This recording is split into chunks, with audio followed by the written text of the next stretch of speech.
Hi everyone, I'm Matt Noyle and I'm coming to you from All Energy 2025. I'm here with Malcolm Noyle from NHP and we're here to talk about the Rapid Post 50. Malcolm, EV adoption is going gangbusters in Australia. What's holding us back in terms of the charging infrastructure? That's a really good question, Matt. In Australia today, some of the cities and the metropolitan areas, they're getting a reasonable number of chargers. But what we're not seeing in those areas is fast charging. And that's why the government's putting a lot of effort behind fast and curbside. But then also in the regions, if you're driving from Lakes Entrance up to Sydney, those areas there, as you're driving through the communities, there's not much charging there. Yeah. And as we're a tourist country, it's causing major issues for transport. We talk about no civil works requirement with this installation. Can you talk us through it and what's the advantage and what does that really mean to deployment of DC chargers?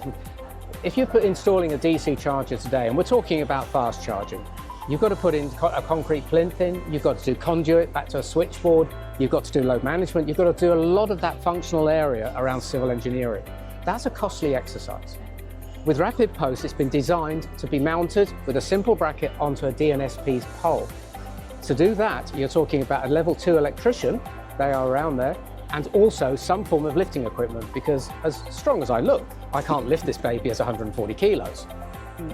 This also saves on the regulatory burden, permitting and things like that. So can you talk us through how this can really accelerate the rollout of DC fast chargers from that point of view? At the moment, if you're wanting to put DC chargers, you need to get planning permission, all that kind of thing. You also need to have the network, the power supplier in the area provide electricity to the site. That can require power upgrades.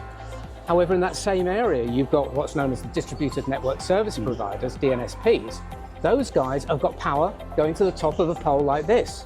That power is enough to run a 50 kilowatt wall box, such as the Delta unit here, that's been built into Rapid Post. Fantastic. Why 50 kilowatts? 50 kilowatts is at that sweet spot. 50 kilowatts will do one vehicle from 20 to 80% charge in about an hour. That's very, very quickly. If you've got two vehicles connected to Rapid Post, you've got two vehicles at 25, still under 2 hours.